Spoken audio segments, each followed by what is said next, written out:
ba, ba, bum, bum, bum, bum, ba. Da, Best da, da, Star da, Trek. da, da, da. Even I know that one. Hello and welcome to the Drunkduck Quackcast. I'm Ozone Ocean, and with me is Tanserines and Baineses. Hello, hello. Hello. Helloziers. Alright. Yeah, welcome to the Drunkduck Quackcast.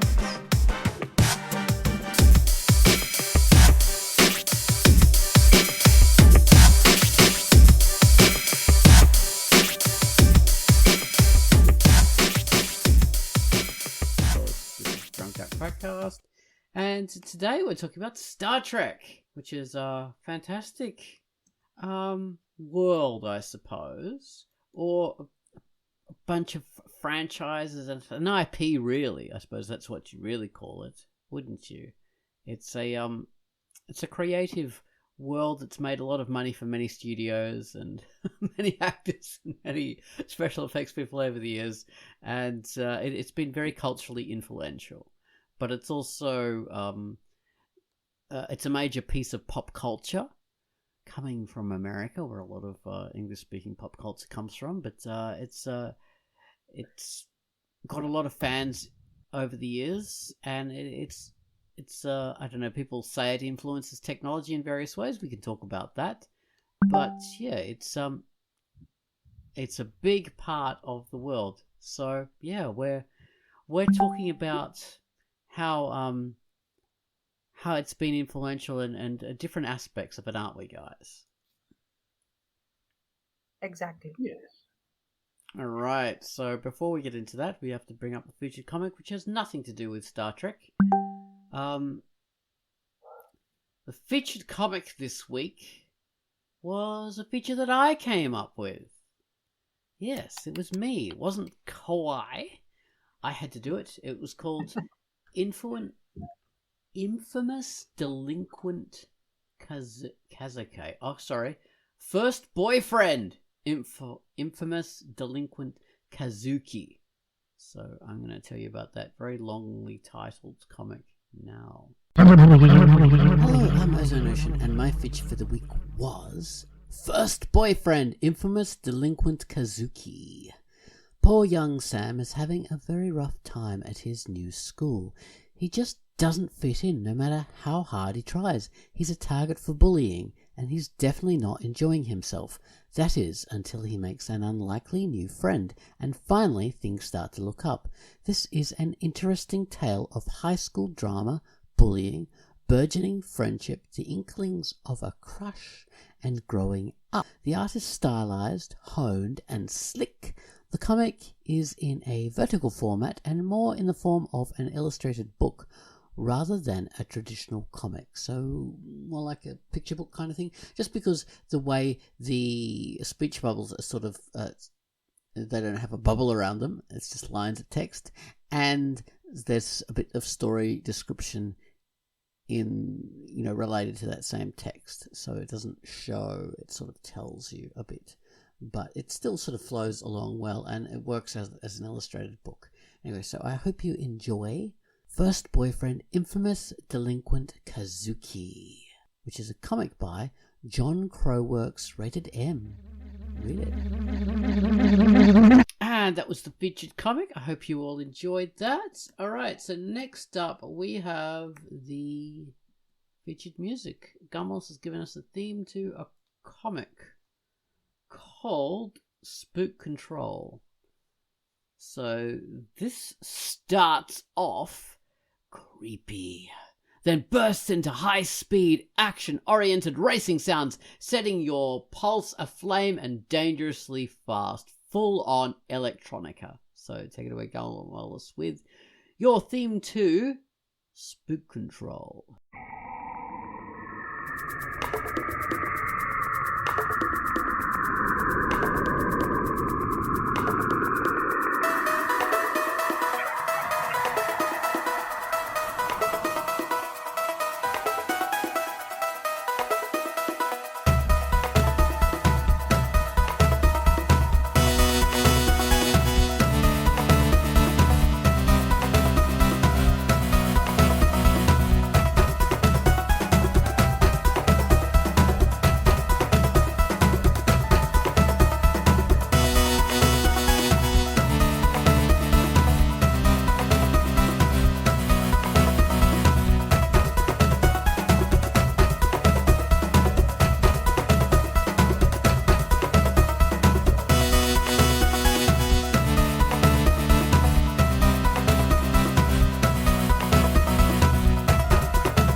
And that was the theme to the Spook Control, which is a comic by...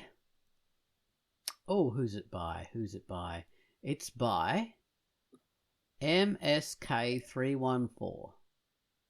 Oh, So, Excellent. wonderful. it's a good looking piece of work. So, okay, Star Treken across the universe. Da da da da da da da da da da. That song, of course, came out after Star Trek had pretty much disappeared from everyone's radar except for the movies, and Star Trek was really no longer a thing at that stage.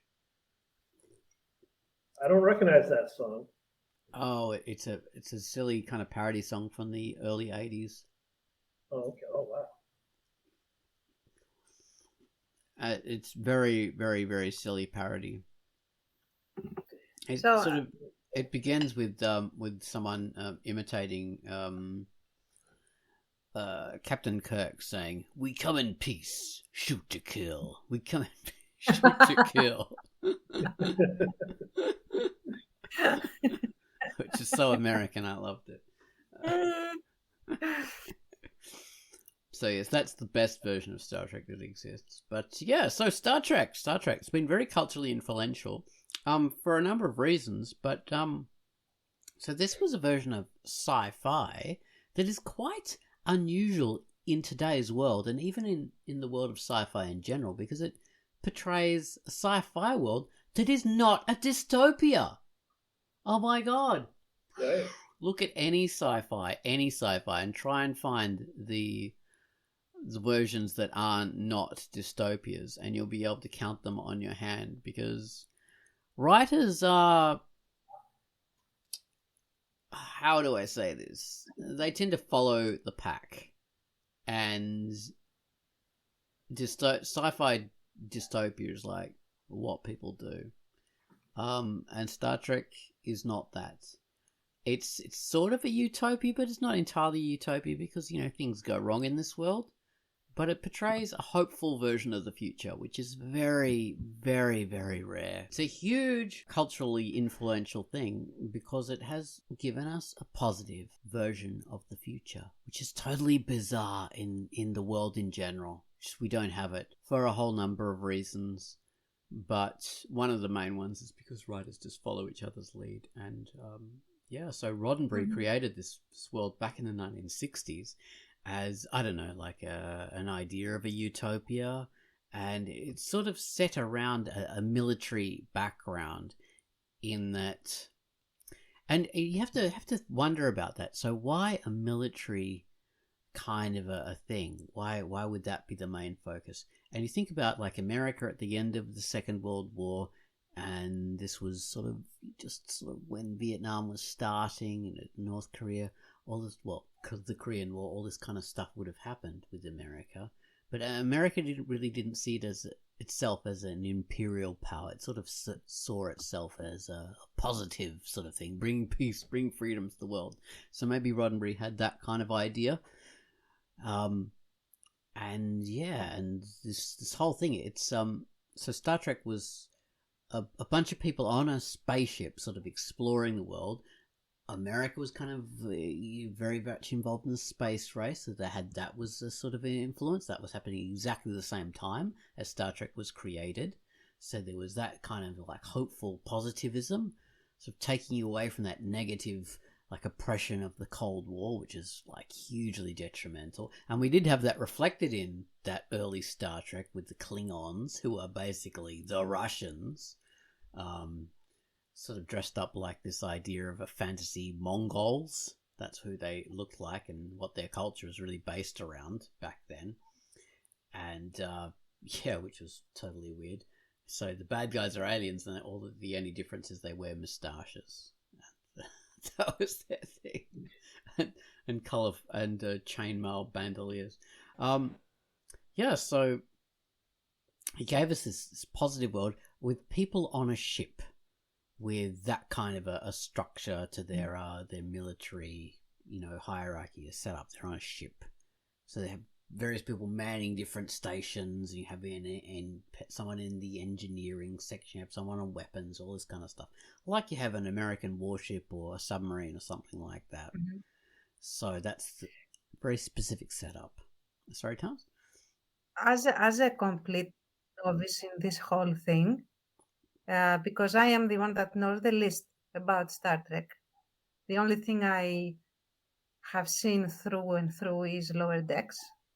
So as someone that is completely new to this whole universe, I would say it reminds me of a very uh, like a very botified, let's say, version of the UN, like United Nations, in a sense, like the peacekeepers of the world, in a sense, something that doesn't happen. So yeah, like they are a federation, right? So the UN is supposedly a composite force of upholding human rights, forbidding war, and all of these things that they totally fail at actually accomplishing. But in Star Trek, they apparently are doing a good job of it. So to me, that's what they looked like. Plus the scientific side and the explorer side, like we are exploring new worlds, learning new things, connecting worlds, blah blah blah. That sort of thing. Mhm. Very much so. Yeah, good point. It's an idealized version of how the world should work. All humanity working together for a common goal, pretty much. So, yeah, the original Star Trek had a bit of action because it had to be a TV show, had to get an audience, and they're used to having action plots, but it also had traditional sci-fi and very, very clever sci-fi and social issues and all this kind of stuff, which was tackled in very, very interesting ways, racial and cultural and all this kind of stuff. Tackled in the way in the 1960s, which were, you couldn't sort of talk about these things directly because you'd piss off the audience, so you talked about it in clever ways.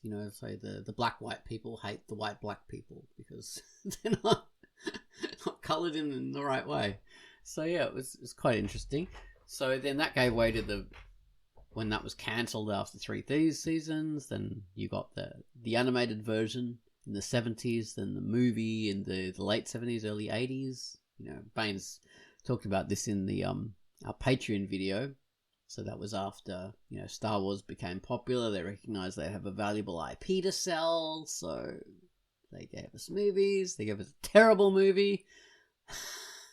It's just so boring and grey and just dumb. And then they have a good movie, which was with the guy from Fantasy Island. Who was in that?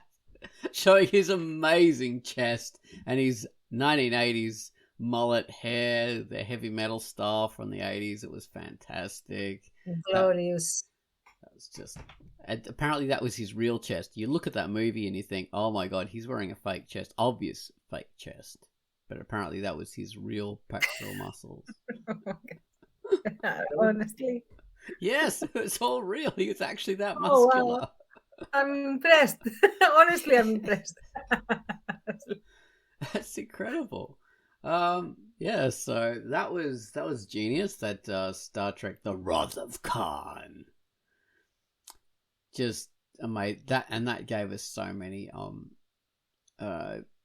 like new fantastic things about the Star Trek world, and that sort of pointed the way that the world would develop from then on. So the movies would sort of follow in this way, this more action oriented, but also intelligent, kind of interesting stuff. And then, of course, next up we have a whole bunch of movies, and then Star Trek Next Generation in, I think, 1989 or 88. That suddenly came, and that was like a totally new thing. And I'm saying all this stuff like as if I was really into it at the time, but I wasn't. I consider it really nerdy, and I'd liked the first, show, Star Trek, the 1960s version, because that was one of the few sci-fi things that were on TV at the time of the 80s when it was repeated, because obviously I didn't watch the original, when it was first on. And yeah, but I wasn't really that into it, because being that into kind of sci-fi, and especially Star Trek, would be considered very nerdy, so that was not something that I wanted to do. And I suppose that was for a lot of people, because being into nerdy stuff or being a Trekkie was like not really considered very socially acceptable. So yeah, the world's a very different place now. So yeah, Star Trek Next Generation came on. That was a very different thing. I didn't really get into that until the 90s sometime, when I was being an art student and I had more freedom to watch this kind of stuff. But so what did you think of the Star Trek Next Generation, Baines, when that came on? Yeah, well, I remember I watched the original series. It was a staple of like Saturday mornings when I was a kid. So I would see it regularly. I didn't really care about it or think about it, but I do remember certain things that caught my eye, like, oh, like an android or a robot that looks like a human is in love with the dude, and she kills them both or something. It's like all this like pretty like shocking stuff for me as a kid, but I didn't really watch it carefully. But of course, it seeped in to the culture, like transporters and ships and Captain Kirk and Spock. Like this all kind of seeps into your consciousness. It was always kind of there. Yeah. And when Next Generation came out, I remember hearing about it here and there, but I didn't really care about it. That was whatever I was into then was not that. So, but then as years went on, I would catch a little bit of something out of the corner of my eye or whatever, or a certain episode. This is maybe the middle of the series. That sounded so cool, like some great stories on Next Gen. And then I met someone, my girlfriend, and her family were really into it when I met her. So when I met her, I became a fan. Started watching it with them. It happened to be right at the end of Next Generation, so I would watch, and they had all the episodes, so I'd watch a bunch of them. Loved it. Just once I started watching it, I really loved it, and then the Next Generation movie came out, and I didn't really love it, but the series had just ended, and the series ended so well. I thought I really loved that. Oh, really? For me, it was years later I went back and like started watching DS. I watched a bit of DS9 and didn't really like it, but years later I came back and watched it and Voyager and really loved them, and then I kind of became a fan again without the girlfriend, just on my own. I and like I that watched till you around the end of Voyager. That's it. What's that, Tens? I like that you specified that little detail there. Yeah, she was gone, unfortunately, but Trek was still around happily. So yeah. Well, here's what I loved about it. When I first started watching with them, like really hit me the development of humanity, how like people were more evolved, kind of mentally and like sort of mature. Like the humans of the future were mature, and Earth's problems had all been solved, and like now we had this like strong foundation to learn new things and solve other crises and stuff like that. And there were amazing episodes of action too that I really loved. But that made a big impression on me, like sort of on a deeper level. That's really what I think I loved about it. I loved Picard as a character, and his maturity. Those kind of different, I think, compared to other things. Yes. Oh, very much so. Yeah, the thing I loved about him, like, okay, so in the original series, you have Captain Kirk being the captain. So he's an action captain, and everything that happens, he's going to be the center of it. He's going to be the action star, even though he's the captain. And he's got all this crew, but he's still the action star. Whereas for the Next Generation, you have Captain Picard, And he is a more traditional captain in that he's actually in command, and he doesn't do all the action stuff. He does some of the action stuff, but it's very rare. And he's actually a captain who commands and does stuff, he thinks about things, and he's using his brain, which is amazing. And his second in command has the Captain Kirk role, so he's the lover and the fighter and all this kind of stuff. And I thought that was a good way of doing that kind of stuff. I loved Picard. I remember that.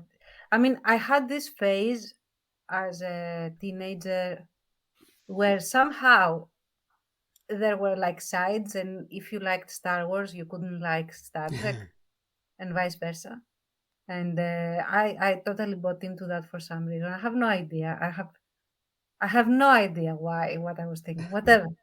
Anyway, but there were some episodes that I saw, again, disjointed. I couldn't really connect them to a narrative, and that was a big problem for me. But I really liked Picard and his command style, and the way that he approached all his crew. And I might say something stupid right now, but if he was part of that crew, I really liked Data as well. Oh yeah. The replacement Spock, I guess, but I still liked him a lot. Yeah. And I think he was different enough from Spock that he is his own thing, and I liked him. So yeah, for sure. Yeah. Very well said, Tans. He really is the replacement Spock. Oh yeah. The security. The weird thing about the security. So security was initially played by Denise Crosby, I think. Yeah, let's not spoil too much. We might get chance to watch.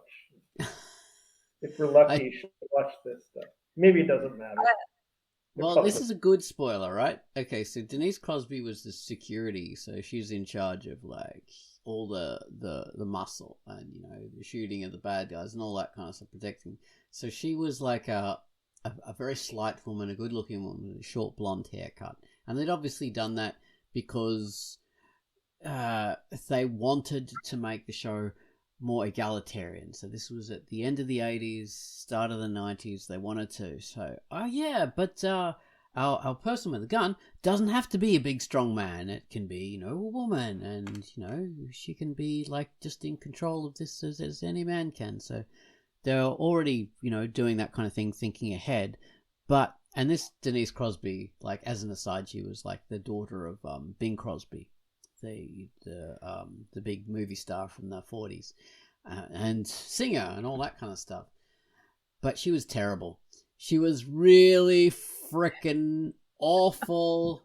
Everyone hates her, and apparently they even, most of the people I talked to didn't like her, and they got rid of her on the show, and she gets her character dies, and this is a good spoiler because you want her to be gotten rid of, and then she gets replaced by. I don't think Worf comes immediately. That might have been someone else comes before. Well, no, actually, Worf was already on the show. He was there from the beginning, but he didn't really have much to do. He was standing behind her. Okay. And his job on the ship was a bit unclear, but he was there from episode 1. And he was there to sort of show, like, here's how we've evolved from the original series. Now the Klingons we have a Klingon on the ship, so the enemy has become friend. Like, that was more of the sort of evolution of, of the planets or the relations in the galaxy or whatever. So yeah, when she was gone, he was able to become the chief of security and became an awesome character. Yeah. Much better with him. Sorry, Tans? Well, I wanted to say that for all the catatonic almost efforts of Hollywood nowadays to create, huge cinematic universes, I think one of the most successful ones is Star Trek, because you have all these different series within this same setting, with this same arrangement, approach, and general theme. And this is this huge cinematic universe that can just go on and on and on ad infinitum.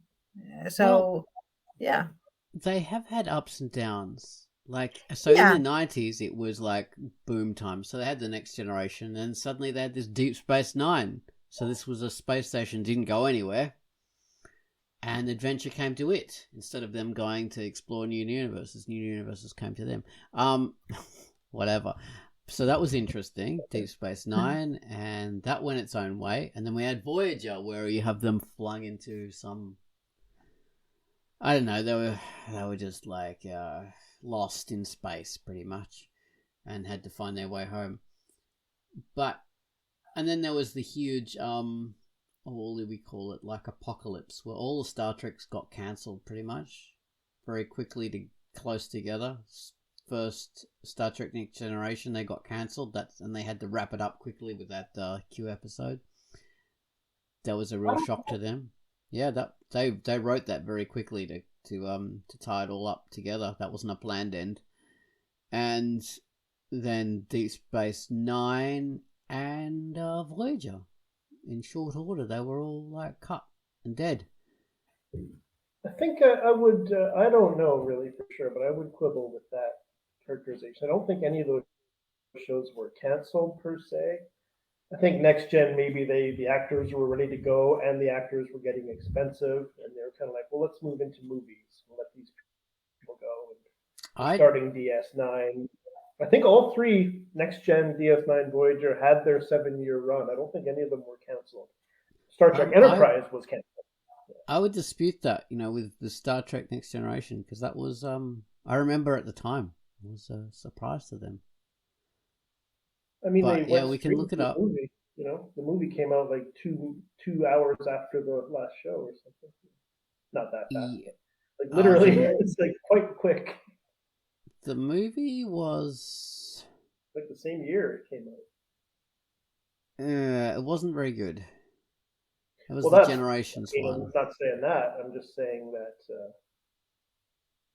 Anyway, whatever. I guess it all turned out fine. But so those things. I mean, that was weird because these were major sort of super expensive shows, like really super expensive, millions of dollars, and there was not one but 3 of them running at the same time, which was just bizarre for pop culture at the time. And then they're all gone. And that whole thing was just dead. There was no more of that. So you had so much of it and then nothing. And of course there was like, the movies and that kind of stuff. But that's a very different thing to TV. And later on we had, we had different TV shows that were sort of doing their own thing. I don't know, Stargate and Farscape, great Australian American TV series, and Andromeda, which was apparently by Roddenberry but not really. That was the Kevin Sorbo series, and a few other things, but yeah, not as good. And then years and years and years and years later, we have it all kind of resurrected with Enterprise sort of came around in the 2000s, but yeah, that was like they're trying to show a transition between Next Gen and the original series. And then we had nothing until Discovery and Picard and and this Strange New Worlds or whatever it is, this new thing. But the big discovery to me is Lower Decks. And Tance, you've seen this. And this one sort of focuses on the Lower Deck characters, but it's very much sort of based on the Next Generation, Voyager, and Deep Space Nine, that kind of the 90s, kind of the heyday of when the series was like making most of its money. It had most of its pop culture following. This is probably more people have seen those 3 series than the original series and the movies and anything else, because those had the biggest cultural impact, I would say. Would you say that, Baines? Or? I don't know. Yeah, I'm not sure. The original series had a huge impact.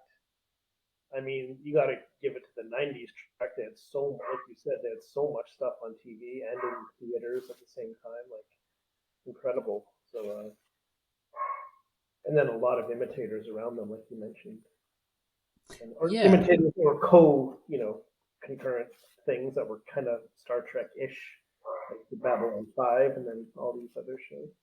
Oh, Babylon 5, yeah. Well, I mean, people say that Deep Space Nine was actually influenced by Babylon 5. Right, like Babylon 5 was in development and DS9 ripped it off. I'm not saying that. I'm saying I have heard that. I have no idea, of course. Yeah, it doesn't matter. They're their own thing, and people love them, and they exist in their own right. But yeah, so yeah, nothing until Discovery and all that kind of stuff. But Lower Decks really evokes that golden age from the 90s. I would also say that it is very modern. The writing is very modern, but in the best of ways. It allows you to immerse yourself in this world, even if you know nothing about Star Trek, which I was super impressed by, considering like the sheer expanse of the lore and the world building that exists. I was pretty sure that I wouldn't be able to make heads or tail, like that I would need to pause the episode to look up things and Yeah, understand what's going on. But none of that was necessary, and all the characters are great. Like I have really sung its praises in the video cast. As someone who was never a Star Trek fan, this has made me a Star Trek fan. So yeah, go see it. Yeah, it's so good. It's funny, which Star Trek was not a funny show. I mean, they do humor sometimes, but the focus wasn't humor. The Lower Mhm. Decks, the focus yeah, is never there. humor, Yeah, but it's Yeah. not humor making fun of Star Trek, which would No. be freaking lame. It's always lame when a show makes fun of itself. It's yeah, just It, okay, you're embarrassed by yourself. All right. yeah. right. Yeah, It is. It also it is elegant humor. Like you don't have really debased humor in there. It's witty humor, which is something I really appreciate. Even the slapstick is witty, which is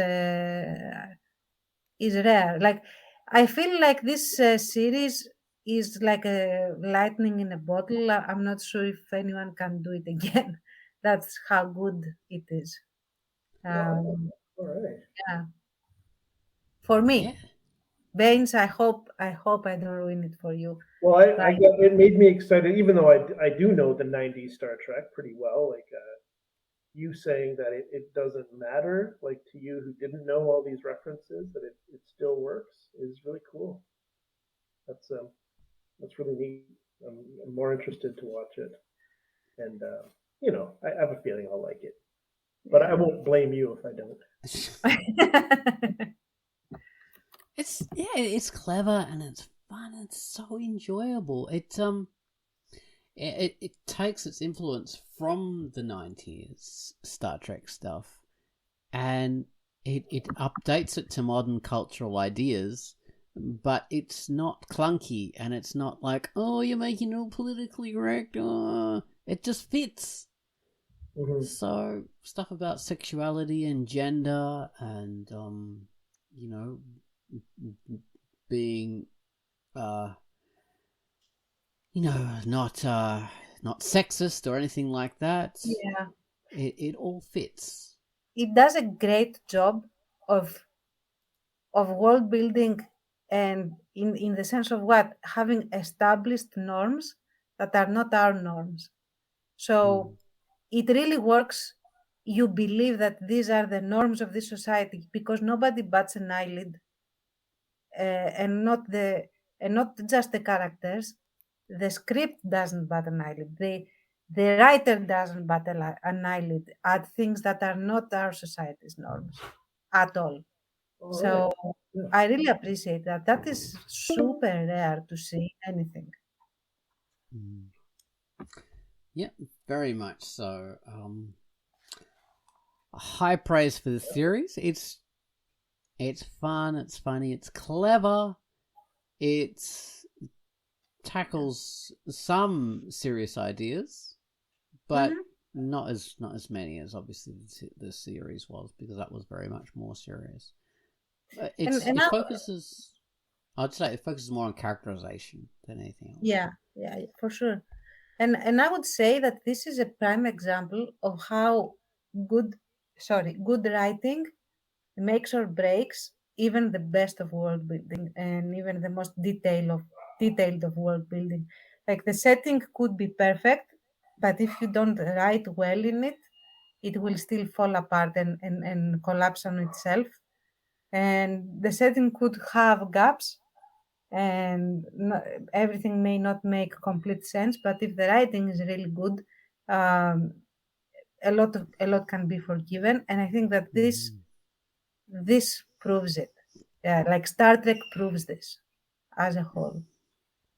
very much so. All right. And we've got to mention the Orville, which was God, what's the guy's name who's behind that? Seth. So many people called Seth are in the entertainment industry, which is a weird name, but there's a lot of Seths, and he's McFarlane. one of them. McFarlane. McFarlane, there we are. McFarlane. So McFarlane, he was behind the Orville, which was originally like a comedy version of Star Trek. So it's sort of what Lower Decks is, but it's not actually Star Trek. It's a parody of the Star Trek. And, people have done a comedy sci-fi before. Sci-fi series. There's Red Dwarf. There was Quark, which was quite good, and there's probably lots of others. But, yeah, so Orville was very much going with that Star Trek Next Generation and just doing a comedy. The jokes were pretty clunky, but it was fun and it was good. But the thing was, there wasn't anything that was like Star Trek Next Generation when he was doing the Orville. And funnily enough, as that series went on, he dropped the comedy, and it just became a serious series in its own right. Yeah. It still had some comedy, but the comedy was not the focus anymore, and that was more a serious show, and it was very, very Star Trek. It's not as clever as Star Trek. They try and be clever about things, and Seth MacFarlane is not a clever guy, really. It's clunky, but his heart's in the right place, and it's a watchable series. I enjoyed it, I have to say, despite the clunkiness. Yeah, me too. I liked it quite a bit, especially like you said, as the comedy went away. I'm not really a fan of that style of comedy. That it was, Family Guy and stuff, and what I like some Family Guy, but what the Orville was doing in its early days, not my favorite. So I really enjoyed it a lot more when that went away, and it became this kind of Star Trek-ish kind of show. Yeah, Quite it's nice and very enjoyable. so it is a worthy successor to that Star Trek world, because I haven't watched Discovery, but I've read a lot and it doesn't really sound appealing to me. It doesn't sound like Star Trek, and from what people have said, it really isn't. Have you seen any of the stuff? Picard, Discovery? I saw the first season of Picard. Most of it did not like it. So upsetting because I was so excited. But then I heard such great things about the third season, the final season, so I watched that and I enjoyed it quite a Okay, is it Star Trek? bit. Kind of. I mean, it's sort of held down by the what the first two seasons are, I guess. So it still has some of that to live with. But I thought it was a pretty fine send off to the characters. Not maybe not at the level of Star Trek Six, which was the original characters movie. That their send off was so great. It doesn't reach those heights. I don't know if I would watch it over and over, but I liked it, and I thought it was a fine send off for the characters, and I was very happy about that because I thought they deserved it. All the supporting cast, I mean, like to bring everyone back from next gen, give them their final thing. So yeah, it's like quite it. funny. Yeah. It's quite funny. So people wanted to make Star Trek, these kind of people behind Picard, behind Discovery, behind that. They wanted to make Star Trek darker and more serious and go and, not be as polished and clean as the 90s series were. And back in the 90s, say the late 90s, we had a bunch of different shows. My favorite was Farscape. So it was an American-Australian production. And I loved that. And it had its own thing. And there's also the Canadian-German weird show, which was Lex. And this went its own way. Yeah. This was a sci-fi that was like a B-movie sci-fi. And no one else was doing that. And so Farscape was like, okay, we're gritty and dirty and we're all that kind of stuff. And those shows really were quite different from Star Trek. And that was their appeal. So Star Trek was ultra clean and these shows were more dirty and gritty and, murdering and all this kind of stuff. Mm-hmm. And we didn't want Star Trek to be like them. We liked them because they were different and they were doing their own thing. And this kind of modern take on that, these people with Discovery and all this were doing with Star Trek, it was like they were going back into the 90s and looking at Star Trek, thinking it was so clean and wanting to emulate, wanting to go in these weird dark directions and stuff like that. And that's not what the show is about. That's not its strength. It's not gonna add to it. It's not gonna make it better. It's just gonna take away. These other shows were good because they were different and because they were going in areas where Star Trek didn't. But work to your strengths, and that wasn't Star Trek's strength. It's kind of, it's all about how you do it, like you said, the other shows worked because they pushed in different directions. Next Generation pushed somewhat beyond the original. Deep Space Nine did its thing. Voyager kind of did its thing. So yeah, I mean, I guess it's the risk you take. But that most of the newer stuff did not look. It just didn't feel like it. Like you said, it didn't feel like what I wanted either. Yeah. Well, anyway, we at least we have Lower Decks, which is a freaking joy. And I love the fact that we focus on not command. We focus on the guys who have to deal with all the bit work and the bad jobs. People who are taking orders and seeing how they deal with their orders and seeing what they make of it, rather than the people who are giving the orders. You know what I mean? Yeah. So it's a really interesting aspect that the other versions of Star Trek really never really went into in any significant way. Yeah, here and there they would, but mostly they stuck with their main cast, their command crew and stuff. Yeah. So yeah, it's a damn good thing, and I hope more people look at it if they can. Now that the internet world is becoming more ghettoized and blocked off, and you have to pay specific and subscribe to specific things. Well, if you can watch Lower Decks, try. But so we'll have to wrap this up now, guys. All right. Engage. Okay. Yes. All right. Yes. Thank you very much for listening to our Star Trek cast, which is cast number 653. I've been Ozone Ocean. With me has been Ensign Baines and Ensign Tanserine. Thank you. Thank you. And I'm of course Commander Ozone Ocean. Fleet Admiral Ozone Ocean. I was going to say you didn't go for a full captain. Exactly. I was about to say the same. I've promoted myself. So I'm president of the Federation. All right. See you next week. Bye See bye. you guys. Thank you. Bye bye.